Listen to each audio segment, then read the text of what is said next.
Hi అండి, welcome back to మంజుడాబాకా ఛానల్కి. 8వ తరగతిలో 10వ పాఠం సింగరేణి. సింగరేణి వ్యాస ప్రక్రియ అండి. ఈ సింగరేణి గురించి వ్యాసం రాయమన్నారు స్కూల్లో అని గుర్తుపెట్టుకోవాలి అంతే. సింగరేణి వ్యాసం సా ఇంట్లో కూడా అండ్ల కూడా అది కథ కాదు, కథానిక కాదు, ఏది కాదు అని గుర్తుపెట్టుకోరి. సంభాషణ కూడా కాదు. సింగం అంటే వ్యాసం, సింగరేణి అని గుర్తుపెట్టుకోరి. ఇతిహాసం సహజ సంపద. ఓకే, చాలా ఇంపార్టెంట్. చదువు. ఏ దేశం తన సహజ సంపదను సమర్థంగా వినియోగించుకోగలుగుతుందో ఆ దేశం అభివృద్ధి దిశలో ప్రయాణిస్తోంది. మన దేశము సకల సంపదలకు నిలయము. ఇక్కడి నేలల్లో అపారమైన ఖనిజ సంపద దాగి ఉన్నది. ప్రత్యేకంగా మన తెలంగాణ ప్రాంతంలోని సింగరేణి బొగ్గు గనులు దేశంలోనే ప్రసిద్ధి పొందాయి. దేశ ప్రగతికి దోహదపడే సింగరేణి గనుల గురించి తెలియజేయడమే ఈ వ్యాసం ప్రధాన ఉద్దేశం. పోయిరా మీరు ఎన్టీపీసీకి ఎప్పుడైనా చూసిరా బొగ్గు గనులకు? ఆడొక్కిళ్ళు మంచిగా ఉండదు.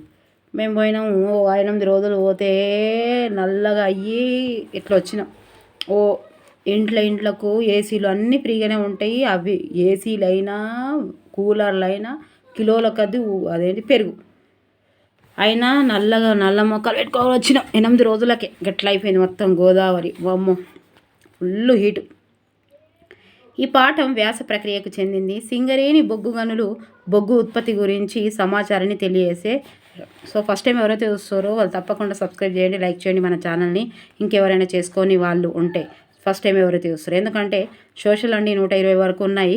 మొత్తం 3వ తరగతి నుంచి ఈవీఎస్ నుంచి 10th వరకు ఒక్కొక్క లెసన్కి ఒక్కొక్క వీడియో, దానికి 60 నుంచి 100 మార్కులు ప్రాక్టీస్ బిట్స్ ఉన్నాయి. ఇంకా తెలుగులోనైతే నెంబర్ ఆఫ్ అలంకారాలు నుంచి మొత్తం ప్రతి ఒక్కటి ఇట్లా ట్రిక్స్ ద్వారా తెలుగులో ఉంది. యాప్లో ఉన్నట్టున్నాయి చూడండి. ప్లేలిస్టులు పెట్టిన చాలామంది ప్లేలిస్టులో పెట్టండి మేడం, మాకు వెతుక్కోవడానికి ఇబ్బంది అన్నారు. అంటే 1000 వీడియోస్ వరకు ఉన్నాయి, 1000 కంటే పైనే ఉన్నాయి ఇప్పుడు మన ఛానల్లో. అందుకే ఇబ్బంది అవుతుందని ప్లేలిస్టులో పెట్టిన, చూసుకోండి ఒక్కసారి. ఓకేనా, ప్లేలిస్టులో పెట్టాను.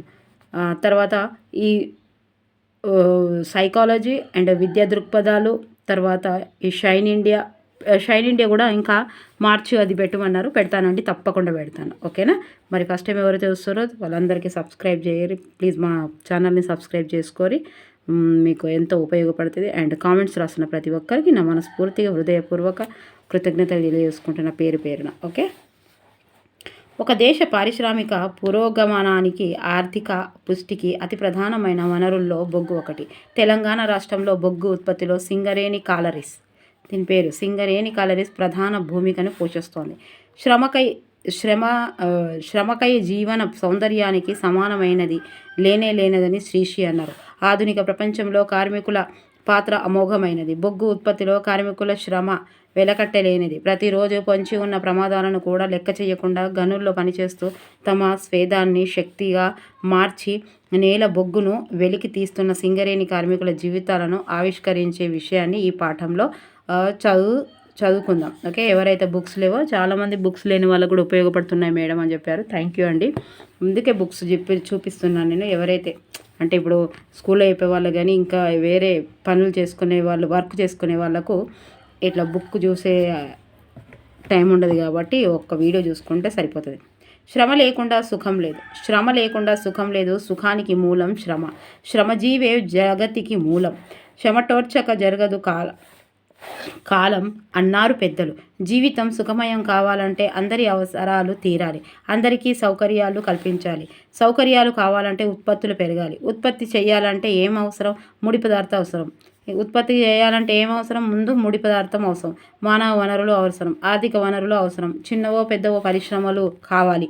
ఈ పరిశ్రమలు నడవాలంటే ఏం కావాలి?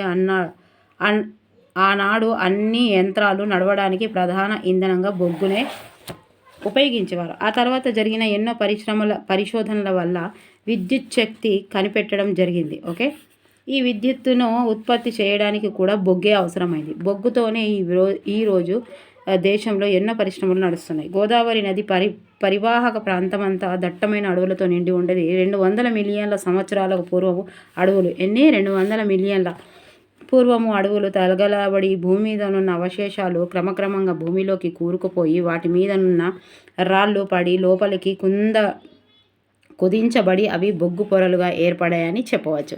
ఇట్లా ఏర్పడ్డ బొగ్గుని మనము తవ్వి తీస్తున్నాం. దీన్నే నేల బొగ్గు నల్ల బంగారం అంటాం. నేల బొగ్గు నల్ల బంగారం. ఓకే, ఇది ఇంపార్టెంట్ చూడండి. అత్యంత శక్తినిచ్చే ఈ బొగ్గే ఇంధనంగా మారి పరిశ్రమలకు మూలాధారమైంది. రోడ్లు వేయడానికి ఉపయోగించే డాంబర్ అంటాం కదా మనం, తార్ రోడ్డు అది అంటాం కదా, డాంబర్ రోడ్డు, డాంబర్ తెలుసు కదా, రోడ్ల మీద వేసేది నల్లగా. సో దాన్ని ప్లాస్టిక్ను మనము రోజు తలకు పూసుకునే నూనె, సువాసన నూనెలను, బట్టల అద్దాకాలను, వేసుకునే రంగులు ఈ బొగ్గు నుండే తయారు చేసుకుంటున్నామంటే ఆశ్చర్యం కలుగుతున్నది కదా. అన్నిటికంటే ముఖ్యంగా ఇప్పుడు మనము పంట పొలాలకు వేస్తున్న రసాయనిక ఎరువులు కూడా ఈ నేల బొగ్గు నుండి తయారవుతున్నాయని తెలిస్తే తెలుసా అని చెప్పుర్రి. ఒక దేశము తనకున్న సహజ సంపదలు ఎంతో విరివిరిగా ఉపయోగించుకుంటే ఆ దేశం అంత వేగంగా అభివృద్ధి చెందుతోంది. పారిశ్రామిక ఉత్పత్తుల్లో అత్యంత శక్తినివ్వగల మహత్తు ఈ నేల బొగ్గుకున్నది. ప్రకృతి ప్రసాదించిన సహజ సంపదను వినియోగించుకునే విజ్ఞానం పైననే మానవ నాగరికత నిర్మించబడుతున్నది. కనుక ఎన్నో రకాల ఉపయోగాలను కలిగి ఉన్న ఈ నేల బొగ్గును తవ్వి తీయడానికి అత్యంత శ్రద్ధశక్తులకు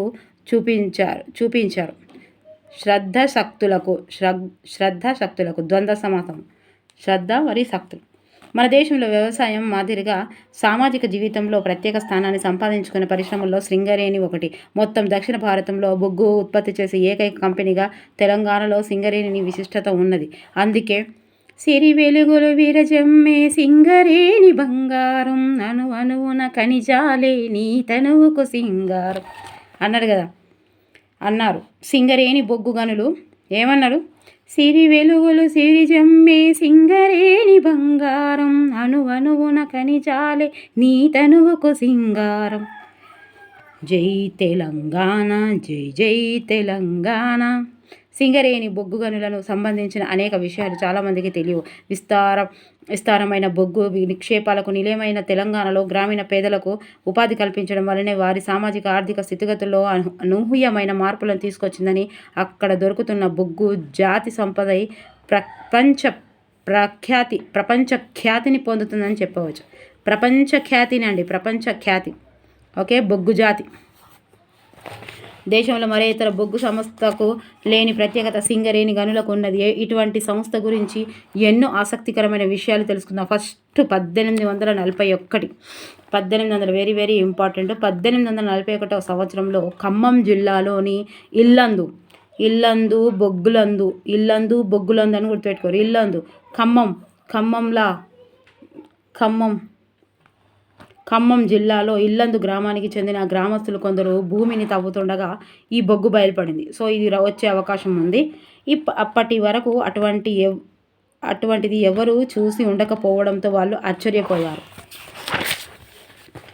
ఈ విషయం తెలుసుకున్న భారత ప్రభుత్వానికి చెందిన భూగర్భ పరిశోధన శాఖ ఇక్కడ పరిశోధనలు మొదలుపెట్టింది. కానీ ఆ బొగ్గు అంత శ్రేష్టమైంది కాదని బొగ్గు తవ్వకాలను చేపట్టలేదు. అప్పటి ప్రయత్నాల ఆధారంగా ఆడెంత 1841 కదా, ఈడ 1871లో డాక్టర్ కింగ్ అనే మరో భూగర్భ ఖనిజ పరిశోధకుడు ఇల్లందు గ్రామ పరిసరాల్లో శ్రేష్టమైన బొగ్గు ఉన్నట్లు గుర్తించాడు. అది భూమి లోపల 6 పొరల్లో నిక్షిప్తమై ఉందని వెల్లడించారు. ఎన్ని పొరలలో? 6 పొరలలో. ఎవరది? Doctor king. ఎప్పుడది? 1871. ఫస్ట్ ఎవరు కొన్నారు? 1941. 1841లో. తర్వాత 1886, 1841, 71, 1886లో హైదరాబాద్ దక్కన్ కంపెనీ లిమిటెడ్ సంస్థ వాళ్ళు ఇల్లందులో మొదటి భూగర్భ గనిని ప్రారంభించారు. ఎప్పుడబ్బా? ఇది కూడా చాలా ఇంపార్టెంట్. 1886 బొగ్గులు గుర్తుపెట్టుకోరు. Okay, Hyderabad Deccan company limited సంస్థ వాళ్ళు ఇల్లందు మొదటి భూగర్భ గనిని ప్రారంభించారు. సో గనిలోని కింది బొగ్గు పొరను కింగ్ సిమ్ అని, పై బొగ్గు పొరను క్వీన్ సిమ్ అని పేరు పెట్టారు. ఎట్లా? కింగ్ అంటే ఏంటిది? క్రింది బొగ్గు పొరను కింగ్ సిమ్ అట ఇది అని, పై బొగ్గు పొరను క్వీన్ అని. లేడీస్ ఫస్ట్ కాబట్టి క్వీన్ అనేది పై బొగ్గు అని గుర్తుపెట్టుకోరు. లేడీస్ ఫస్ట్ అంటాం కదా, లేడీస్ ఫస్ట్ అంటే క్వీన్, లేడీస్ ఫస్ట్ అంటే క్వీన్, సెకండ్ మొగలు సెకండ్ అంటే కింగ్, మొగలు ఎవరు కింగు, అమ్మాయి ఎవరు క్వీన్. పై బొగ్గు ఎవరిది క్వీన్. పై బొగ్గు పొరను ఏమంటారు క్వీన్ అంటారు. క్వీన్ అంటే లేడీస్ ఫస్ట్ కాబట్టి క్వీన్. పై బొగ్గు పొరను క్వీన్ అంటాము, కింది బొగ్గు పొరని కింగ్ అంటాము. ఇక కింగ్ పాపం సెకండ్, లేడీస్ ఫస్ట్ అయితే క్వీన్ ఫస్టే ఉంటుంది. పై బొగ్గు పొర ఓకే గుర్తుపెట్టుకోరు. ఇక్కడ ఉత్పత్తి చేస్తున్న బొగ్గును రవాణా చేయడానికి డోర్నకల్ నుండి కాజీపేటకు బ్రాంచ్ రైల్వేలను వేసి దానికి సింగరేణి కాలరీస్ అని పేరు పెట్టారు. ఓకే 1921 1800 ఇక్కడ వరకు అయిపోయిందా 1886లో. తర్వాత 1921లో హైదరాబాద్ దక్కన్ కమిటీ లిమిటెడ్ సంస్థ సింగరేణి కాలరీస్ అని కంపెనీ లిమిటెడ్గా పేరు మార్చింది. సుశీరా ఇప్పుడు మార్చిందట. అప్పటి నుండి సింగరేణి కాలరీస్గా స్థిరపడింది. 1928వ సంవత్సరంలో ఆదిలాబాద్ జిల్లాలోని తాండూర్ ప్రాంతంలో మోర్గన్స్ రెండవ ఇంక్లైన్ శాంతి కళ్యాణి ఖని గనులను ప్రారంభించారు. ఏంటిది శాంతి ఖని, కళ్యాణి ఖని, మోర్గన్స్ రెండవ ఇంక్లైన్ గనులను ప్రారంభించారు. అంతేకాకుండా కరీంనగర్, వరంగల్, ఖమ్మం జిల్లా నుండి ప్రవహిస్తున్న గోదావరి, ఎక్కడ కరీంనగర్, వరంగల్, ఖమ్మం జిల్లా నుండి ప్రవహిస్తున్న గోదావరి పరివాహక ప్రాంతంలోనే నేలబొగ్గు నిక్షేపాలు విస్తారంగా ఉండడంతో ఇక్కడ గనులు ఏర్పాటు చేసి బొగ్గు ఉత్పత్తిని ప్రారంభించారు. థర్మల్ విద్యుత్ ఉత్పత్తి తప్పనిసరిగా అవసరమైన బొగ్గు, నీరు, భూమి పనిచేయటానికి అవసరమైన మానవ వనరులు లభించే ప్రాంతాలలో దేశంలోనే తెలంగాణ ప్రాంతం అతి ముఖ్యమైనది. అత్యంత కష్టమైన ఈ పనులను తెలియడానికి బతుకు పోరాటానికి సిద్ధమైన బుక్కెడు బువ్వ కోసం తెలంగాణ పల్లెల నుండి వెనుకబడిన వర్గాలు, రైతులు, కూలీలకు చెందిన కుటుంబాలు బొగ్గు గనుల ప్రాంతాలకు వలస వచ్చాయి. ఎందుకంటే అప్పుడు ఇన్ని ఫెసిలిటీస్ లేవండ్లా. ఆనాడు గనుల్లో పనిచేయడానికి బరువులు మోయటం, గుంజీలు తీయటం, పరుగుల పోటీలు పెట్టి సాదాసీదా పరీక్షలతో చదువురాని ఎంతో మందిని పెద్ద సంఖ్యలో సింగరేణి కార్మికులుగా తీసుకునేటోళ్ళు. సింగరేణి బొగ్గు ఉత్పత్తిలో ముఖ్యమైన పాత్రలను పోషించే కార్మికులందరూ తెలంగాణ పల్లె ప్రాంతాలకు చెందిన వాళ్ళే. అయితే ఆ సింగరేణి ఏర్పడిన మొదటి రోజుల్లో గనుల్లో పనిచేయడానికి ఎక్కువ మంది ఇష్టపడే వాళ్ళు కాదు. ఎందుకంటే అప్పుడు అన్ని ఫెసిలిటీస్ లేవు కాబట్టి. గనుల్లో పనిచేయడం అంటే ప్రాణాలకు ముప్పు తెచ్చుకోవడమేనని అనుకునేవాళ్ళు. ఆనాడు యాజమాన్యం కార్మికులు పనిచేసే స్థలాల్లో రక్షణ గురించి శ్రద్ధ చూపేది కాదు. దానికి తోడు జీతాలు తక్కువగా ఇచ్చేవాళ్ళు. బరువు తెరవులెన్నో మాత్రమే ఈ పనికి వచ్చేటోళ్ళు. బొగ్గు ఉత్పత్తిలో కార్మికుడు అత్యంత కీలకమైన పనిముట్టు. ఇక్కడి కార్మికులు బొగ్గు గనులను బొగ్గు బాయిగా పిలుచుకుంటారు. ఏమనంటారు? బొగ్గు గనులను బొగ్గు బాయిగా అని పిలుచుకుంటారు. బొగ్గు బావుల్లో కార్మికులు 3 బదిలీల్లో పనిచేస్తుంటారు. బదిలీ అంటే ఏంటిది? షిఫ్ట్. బదిలీ అంటే షిఫ్ట్. ఓకేనా? బొగ్గు గనులను బొగ్గు బాయిగా పిలుచుకుంటారు. బొగ్గు బావుల్లో కార్మికులు 3 బదిలీల్లో పనిచేస్తారు. బదిలీ అంటే ఏంది? షిఫ్ట్. మనకు కూడా ఉంటాయి కదా ఇప్పుడు టెట్టులు, మార్నింగ్ ఒకటి, మధ్యాహ్నం ఒకటి, షిఫ్టింగులు. సో కోడి కూతకు ముందే నిద్రలేచి తయారై గనుల్లోకి పోయేవాళ్ళు కొందరు, పగలు 3 గంటలకు పోయేవాళ్ళు మరికొందరు, నడి రాత్రి పనికి పోయేవాళ్ళు ఇంకొందరు. ఇట్లా ప్రొద్దున 7 గంటలకు పగలు, 3 గంటలకు రాత్రి, 11 గంటలకు 3 షిఫ్టుల్లో గనుల్లో పనిచేస్తారు. గనుల్లోని పోయే ముందు కార్మికులు మాస్టర్ అంటారు. గనిలోకి పోయే ముందు కార్మికులు మాస్టర్ వేసుకుంటారు. మాస్టర్ కాదు, మస్టర్ వేసుకుంటారు. మస్టర్ అంటే హాజరు అన్నమాట. మస్టర్ వేసుకుంటారు, హాజరు అన్నమాట. ఇవేనండి వచ్చేటి అందులో ఎగ్జామ్లో వచ్చేటి. తర్వాత ఓర్మెన్ కార్మికులందరికీ ఎవరెవరు ఏమేమి పనులు చెయ్యాలనో చెప్పి పనిని విభజిస్తాడన్నమాట. తర్వాత కార్మికులు గని లోపల పని చెయ్యటానికి అనుకూలమైన పొట్టి నెక్కరు, కాళ్ళకు దెబ్బలు తగలకుండా బూట్లు, నెత్తిపైన లైట్లతో ఉన్న టోపీని పెట్టుకుంటారు. సో లైటుకు నడుముకున్న బ్యాటరీకి కనెక్షన్ ఉంటుంది. ఈ లైటు సహాయంతో అన్ని రకాల పనులు చేసే కార్మికులు గనిలోకి మైళ్ళ దూరం నడిచి ప్రదేశానికి చేరుకుంటారు.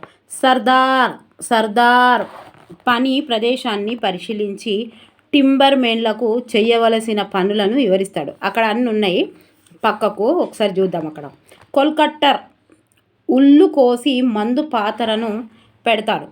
తర్వాత షార్ట్ ఫైర్ మెన్ వాటిని పేలుస్తాడు.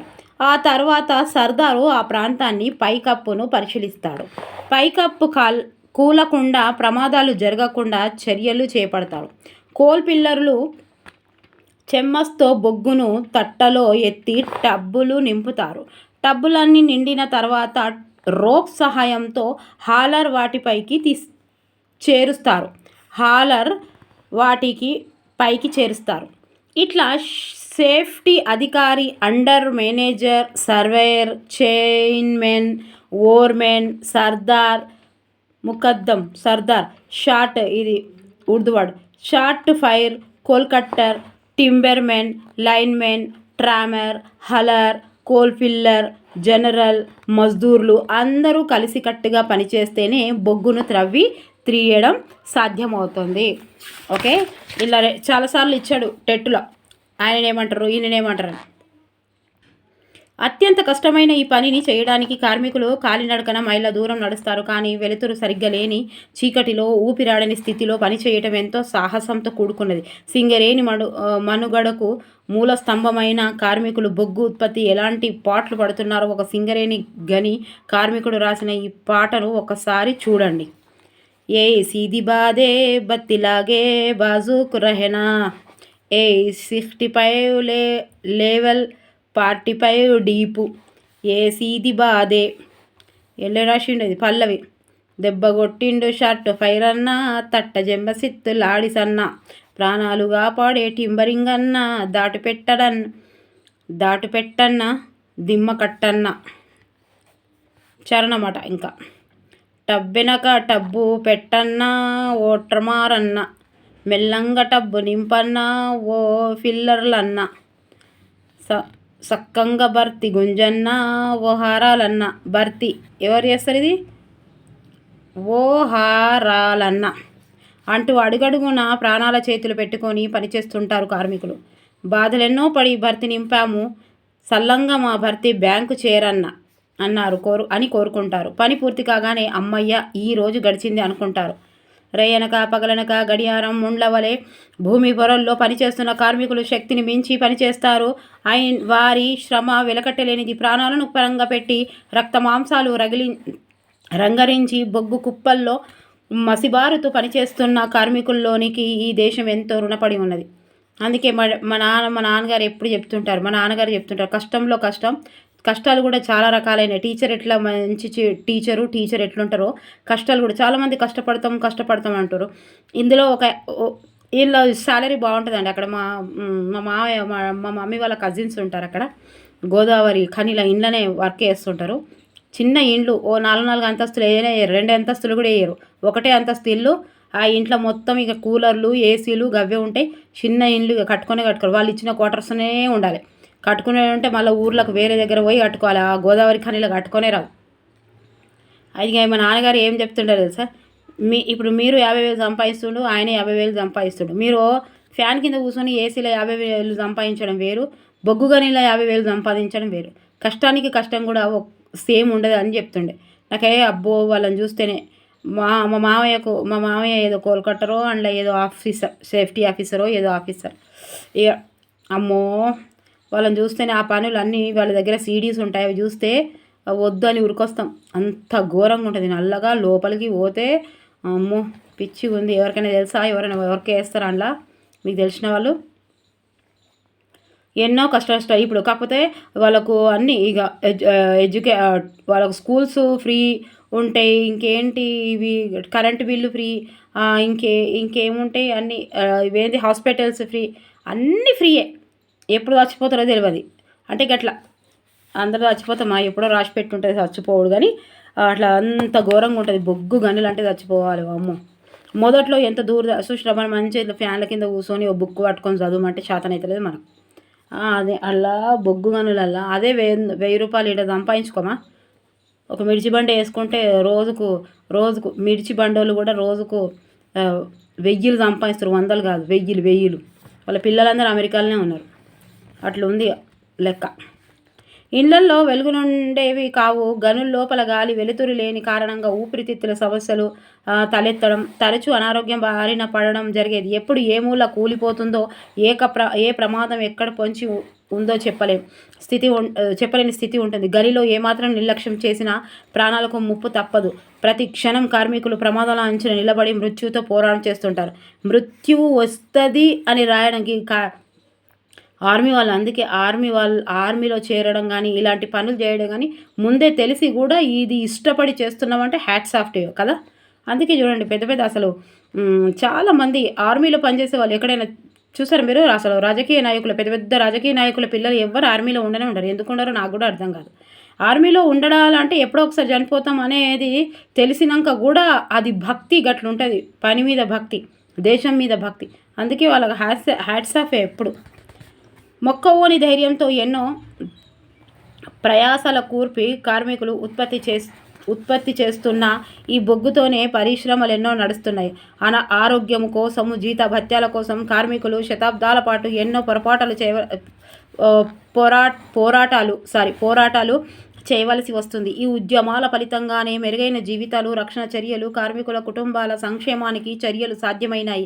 అంతేకాకుండా సింగరేణి కార్మికులు రాజకీయంగా, సామాజికంగా పరోక్ష ఉద్యమాలలో పాల్గొని తెలంగాణ సాధనకు వారి వంతు సహకారాన్ని అందించారు. మనకు హార్డ్ అని అన్నాక కూడా అందులో జాయిన్ కావడం అనేది చాలా అదండి. అందుకే ఆర్మీ వాళ్ళకు కూడా నాకు చాలా అదనిపిస్తుంది. అలా ఉన్నా అని తెలిసినాక కూడా వెళ్ళడం అనేది అది భక్తి, ఓన్లీ దాని మీద ఉన్న ఇంట్రెస్ట్. అందుకే వాళ్ళని ఎప్పుడు పెద్ద హ్యాట్స్ ఆఫే నాకైతే. ఇక్కడ దొరుకుతున్న బొగ్గు ఎంతో శ్రేష్టమైనది. ఈ బొగ్గుల భారతదేశంలోని పవర్ హౌజులు, సిమెంట్ కర్మాగారాలు, ఇనుము, ఉక్కు కర్మాగారాలు మొదలైనవి ఎన్నో పరిశ్రమలు నడుస్తుండడం మనము చూడవచ్చు. దీనికి ప్రస్తుతం రామగుండంలో నడుస్తున్న ఎన్టీపీసీని ఉదాహరణగా చెప్పవచ్చు. ఎన్నో వేల మందితో నడుస్తున్న సింగరేణి క్యాలరీస్ తెలంగాణకే తలమానికమని సగర్వంగా చాటి చెప్పవచ్చు. ఇదే ఇక్కడనే గోదావరి కానీ ఎన్టీపీసీ ఆడు ఓంగనే మనకంటే మస్తు ఉంటుంది టెంపరేచర్ అక్కడ. ఎప్పుడు మన దగ్గర 43 ఉంటాడ 47 ఉంటుంది. మనం ఇక్కడ 47 ఉంటాడ 50 ఉంటుంది, 49 కూడా ఉన్నది అక్కడ. ఇన్ని అద్భుతాలను సృష్టిస్తున్న సింగరేణి కార్మికులు నల్ల బంగారమైన నీలబొగ్గును ఉత్పత్తి చేస్తూ తెలంగాణ అభివృద్ధికి కాక దేశాభివృద్ధికి కూడా తోడ్పడుతున్నారు. వెలుగును విరజమ్మే సింగరేణిలో తెలంగాణ బంగారమయం కావాలి. ఆర్థిక ప్రగతిని సాధించాలి. సురుల మాగాని అయిన సింగరేణి నూతన సంస్కరణలతో అభివృద్ధిని సాధించాలి. అందరూ సుఖంగా బ్రతకాలి. ఓకే, ఇగట్లా ఆడ మేము పోయినప్పుడు ఈడ 20 రూపాయలకు కిలో ఉండే టమాటాలు అయితే ఆడ 180 రూపాయల కిలో ఉండే టమాటాలు. మేము మార్కెట్కి పోయినప్పుడు, ఆ రోజు మేము పోయినప్పుడు ఈడ అప్పుడు 20 రూపాయల కిలోనో 10 రూపాయల కిలోనో ఉన్నాయి మన దగ్గర. ఇక్కడ ఇక గోదావరి ఖానాలు అయితే 180 రూపాయలు ఉన్నాయి. వామ్మో ఇదేంది 180 రూపాయలకు కిలో అంటే ఈడ అన్ని గట్లే ఉంటాయి అని అంటే ఓష్ని నేనేమన్నా తెలుసా, అరే మామయ్య ఈడికెళ్ళి ఏం తీసుకురాకున్నా సరే ఆ కార్లో ఇన్ని వెజిటేబుల్స్ మంచిగా ఎంత నీళ్లు చల్లుకుంటూ వచ్చి ఈడ అమ్ముకుంటే బొచ్చుడు పైసలు వస్తాయన్న. మరి చెయ్యి అదన్న బిజినెస్ అన్నాడు. అంత పిరం తెలంగాణ భాష పిరం.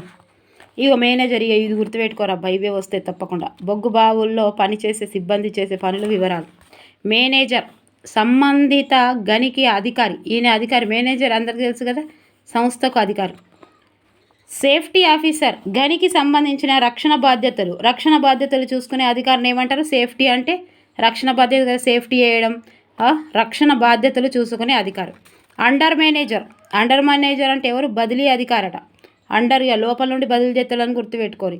బొగ్గు గనులను 3 షిఫ్టులు పనిచేస్తాయి, ఉదయం, మధ్యాహ్నం, రాత్రి. షిఫ్ట్ అధికారి ఎవరు? Under manager.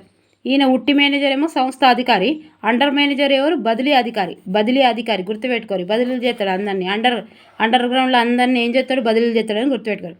సర్వేయర్ బొగ్గు నిక్షేపాలున్న మార్గాన్ని సూచించే అధికారి. సర్వేయర్ ఏం చేస్తాడు? మనకు జాగాలను ఎవరిది వాళ్ళకు చూసి ఇస్తాడు కాబట్టి ఇవి బొగ్గు నిక్షేపాలు మార్గాన్ని చూపిస్తాడు. బొగ్గు నిక్షేపాలు ఎక్కడ ఉన్నాయో వాటి మార్గాన్ని చూపించే అధికారి సర్వేయర్. గుర్తుపెట్టుకోరు. సర్వం ఈయనే చూపిస్తాడని గుర్తుపెట్టుకోరు. ఓర్మెన్ పని స్థలాన్ని పరిశీలిస్తాడు, పనులను పర్యవేక్షిస్తాడు. సర్దారులకు పై అధికారం. సర్దారులకు పై అధికారి, ఈయననే పై అధికారట సర్దారులకు. ఇదే ఎంత కదా, సర్దారులకు పై అధికారి ఎవరు? ఓవర్మెన్. ఎంత ఓవర్మెన్ ఓవర్ చేస్తాడు కాబట్టి అధికారులకు సర్దారులకు పైన ఉంటాడని గుర్తుపెట్టుకోరు. ఈయన పని స్థలాన్ని పరిశీలిస్తాడు. ఓవర్మెన్ ఏం పని? ఈయనకి పని స్థలాన్ని పరిశీలిస్తాడు, పనులను పర్యవేక్షిస్తాడు. సర్దార్ మొహద్దం, సర్దార్ అంటే తెలుసు కదా, పెద్దోడు. గని రక్షణ చూస్తాడు, ప్రమాదాలను పసిగట్టి హెచ్చరిస్తాడు. పసిగడతాడు సర్దార్. సర్దార్ వల్లభాయ్ పటేల్ అని గుర్తుపెట్టుకోరు. ఏం చేస్తాడు? సర్దార్ వల్లభాయ్ పటేల్ పసిగడతారు. పటేల్ ఏం చేస్తాడు? పసిగడతాడని గుర్తుపెట్టుకోరు. సర్దార్ ఓకే. గని రక్షణ చూస్తాడు, ప్రమాదాలను పసిగట్టేడు వాడు ఎవరు? సర్దార్ వల్లభాయ్ పటేల్. పనుల పసిగడతాడు, ప్రమాదాలను పసిగడతాడని గుర్తుపెట్టుకోరు. షార్ట్ ఫైర్, బొగ్గు నిక్షేపాలను మందు పాత్రతో పేలుస్తాడు. ఇది ఫైర్ కాబట్టి ఈయన షార్ట్ ఫైర్. ఫైర్ అనగానే ఏం గుర్తుకు రావాలి? బొగ్గు నిక్షేపాలను మందు పాత్రతో పేలుస్తాడు.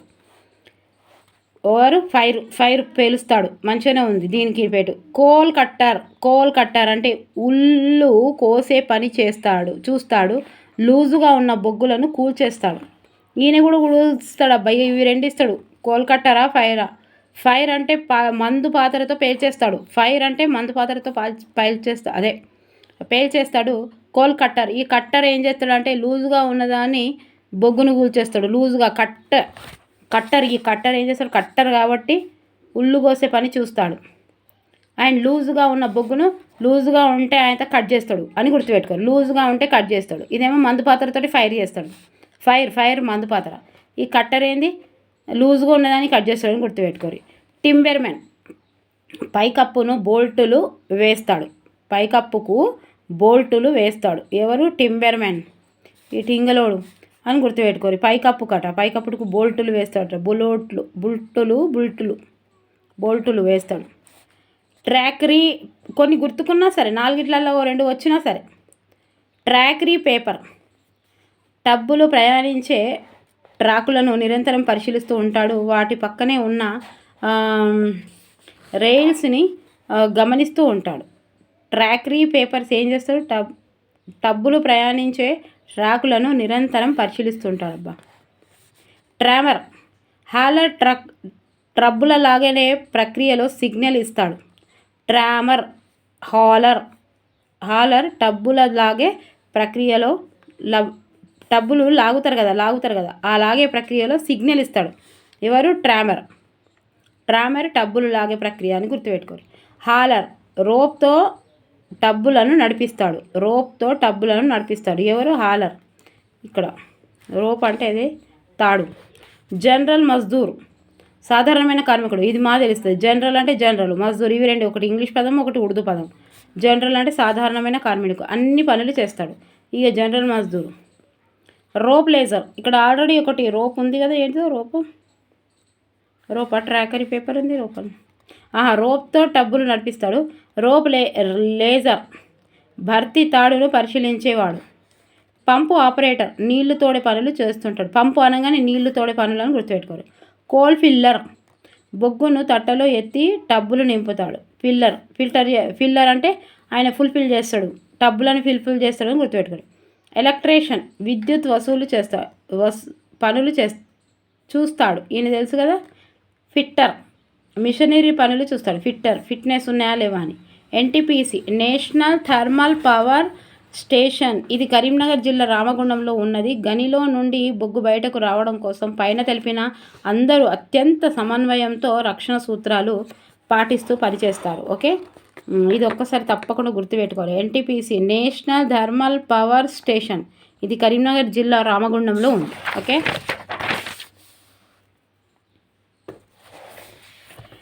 ఇది ఏముంది పాట ఒకసారి చూద్దాం.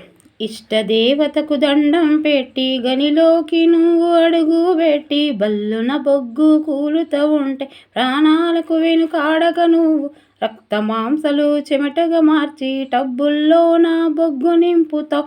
జాతికి వెలుగులు అందిస్తుంటావు. నల్ల సూర్యుని వై వెలుగుతుంటావు. అంతే కదా. సిరీస్లో కూడా కొద్దిగానే ఉంది, చూద్దాం. కొద్దిగా అంటే అదే బుక్లో ఉన్నదే ఎక్స్ట్రా ఏం లేదు, అందుకే చదువుతున్నా, రివిజన్ అవుతుంది. ఓకే, దేశంలో ప్రసిద్ధి చెందిన సింగరేణి గనులు ఏ రాష్ట్రంలో ఉన్నవి? తెలంగాణలో ఉన్నాయి. శ్రమకై జీవన సౌందర్యానికి సమానమైనది లేదని చెప్పినది ఎవరు? శ్రీశ్రీ గారు. గోదావరి నది పరివాహక ప్రాంతంలో బొగ్గుపోరలు ఏర్పడడానికి పూర్వ అడవుల్లో ఎన్ని సంవత్సరాల క్రితం తగలబడి భూమిలో కూరుకుపోయినాయి? సుమారు 200 మిలియన్ల సంవత్సరాలు. నీల బొగ్గు లేదా నల్ల బంగారాన్ని ఇంధనంగానే ఇక మరి దేనిని ఉపయోగిస్తాము? రోడ్డు వేసే డాంబరు, ప్లాస్టిక్, సువాసన నూనెలు, అద్దకపు రంగులు. దక్షిణ భారతదేశంలో బొగ్గును ఉత్పత్తి చేసే ఏకైక సంస్థ సింగరేణి. 1941లో ఖమ్మం జిల్లాలోని ఇల్లందు గ్రామానికి చెందిన గ్రామస్తులు భూమికి తవ్వుతుండగా సింగరేణి బయట వచ్చింది. 41 ఇల్లందు పరిసరాల్లో శ్రేష్టమైన బొగ్గు ఉన్నట్లు గుర్తించారు డాక్టర్ కింగ్. 1886లో ఇల్లందులో మొదటి భూగర్భ గనిని ప్రారంభించారు హైదరాబాద్ దక్కన్ కంపెనీ లిమిటెడ్. గుర్తుపెట్టుకోవాలి 41, 71, 86. ఇక 86 ఉన్నది. దాని తర్వాత 1900 ఉన్నది. సింగరేణి కాలరీస్లో ఉత్పత్తి అయ్యే బొగ్గును రవాణా చేయడానికి వేసిన రైల్వేలు డోర్నకల్ హాజీపేట్ బ్రాంచ్లో. ఓకే. హైదరాబాద్ దక్కన్ లిమిటెడ్ సింగరేణి కాలరీలు ఎప్పుడు మారింది? 1921. ఆదిలాబాద్లోని తాండూరు ప్రాంతంలో 1928లో ప్రారంభించిన గనులు. మోర్గన్స్ రెండవ ఇంక్లైన్ శాంతిఖని కళ్యాణిఖని. బొగ్గు గనుల్లోకి పనులు వెళ్లే కార్మికులు హౌజరు మస్టర్ కార్మికులకు పని విభజన చేసేవారు గనిలోని పనిచేసే యంత్రాంగం సేఫ్టీ అధికారి, under manager, surveyor, chairman, overmen, సర్దార్, షార్క్, వైడ్, coal cutter, timbermen, linemen, trammer, hauler, coal filler, general మజ్దూర్. వ్యాకరణ అంశాలు. తనువు, శరీరం, దేహం, మెను. ఇది వచ్చింది చాలాసార్లు. భూమి, పుడమి, ధరణి, పృథ్వీ. తప్పకుండా గుర్తుపెట్టుకోవాలి ఇవి. రేయి, రాత్రి, నిషి, యామిని. సువాసన, పరిమళం, సౌరభం. ప్రకృతి వికృతులు. ఆశ్చర్యం, అచ్చెరువు, ఘని, కని, యంత్రము, జంత్రము. ప్రాణం, పానం. సంధిలు. కావాలంటే, కావాలి, ఈ ప్లస్ ఆ. ఇత్వ సంధి అంటే మూలాధారము, మూలము, మూల ప్లస్ ఆధారము. సవర్ణ దీర్ఘ సంధి. ప్రాంతమంతా, ప్రాంతము, ఊ ప్లస్ అంత. ఉత్వ సంధి. ఎప్పుడెప్పుడు, ఎప్పుడు ప్లస్ ఎప్పుడు, ఎప్పుడెప్పుడు. ఆమ్రడిత సంధి. మనోద్యానము, మహా ప్లస్ ఉద్యమం. మహా ఇది ఇక్కడ ఇట్లనే ఉండాలన్నారు దీర్ఘం. రూల్ అది విడగొట్టేటప్పుడు హాకు రూ ఖచ్చితంగా అట్లనే ఉండాలి దీర్ఘం. గుణసంధి. సమాసాలు. మానవ నాగరికత, మానవుని యొక్క నాగరికత. షష్ఠి తత్పురుష సమాసము. సాధ్యము, సాధ్యం కానిది. నన్ తత్పురుష సమాసము. రక్త మాంసములు, రక్తమును మాంసము. ద్వంద్వ సమాసము. నేల బొగ్గు, నేలలోని బొగ్గు. తృతీయ తత్పురుష సమాసము. 3 పూటలు ద్విగు సమాసము. ఈ మేఘాలు గున్న ఏనుగుల అన్నట్లు ఉన్నాయి. గున్న